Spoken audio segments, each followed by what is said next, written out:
This is a surprise.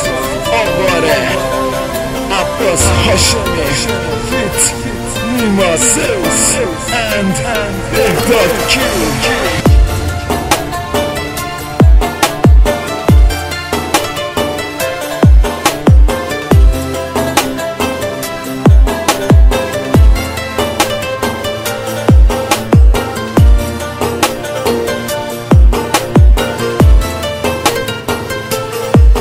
عزیزم میدونم هرگز منو تنها نمیذاری، نه هوای کینه داری نه خیال غصه داری. عزیزم میدونم هرگز منو تنها نمیذاری، نه هوای کینه داری نه خیال غصه داری.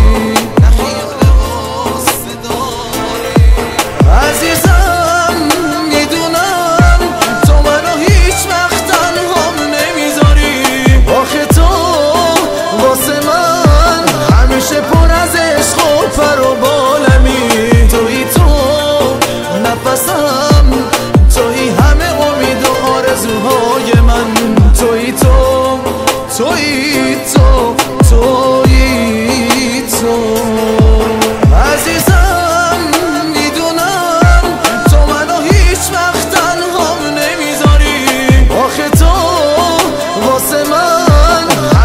پر از عشق و پر و بالمی. تویی تو نفسم، تویی همه امید و آرزوهای من. تویی تو، تویی تو، تویی تو.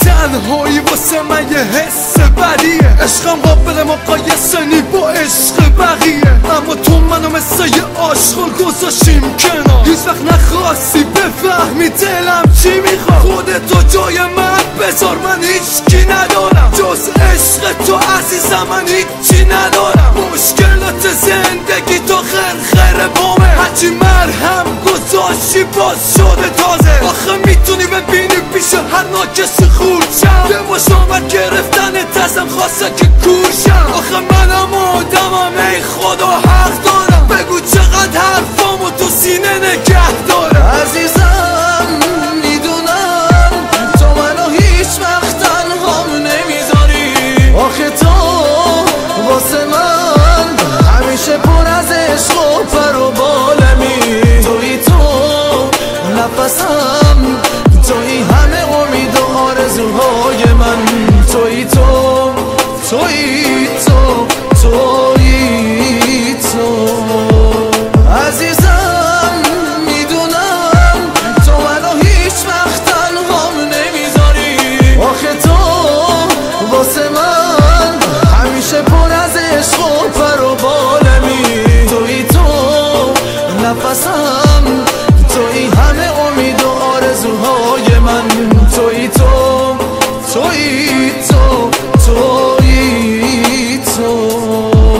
مرهم دردم بودی تو دم آخر، منم خیلی خوش بودم فکر میکردم با منی، اما خودت پیش من و فکرت پیش کس دیگه. فکر نمیکردم پس باشی عین بقیه. چرا زودتر نرفتی نگفتی هر دو حرومی؟ من عشقم و گذاشتم به پای جوونی. چرا منو پیچوندی وقتی که بودیم با هم؟ من شوکیم ازت خدا، آخه چرا با من؟ نمیدونم تو قلبم چه غموی بزرگ شه، بازم میرم تو فکرت میگم خدا بزرگه.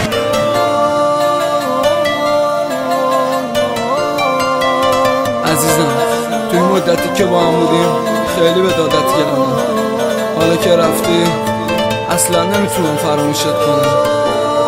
امیدوارم یه روزی دوباره پیشم برسی.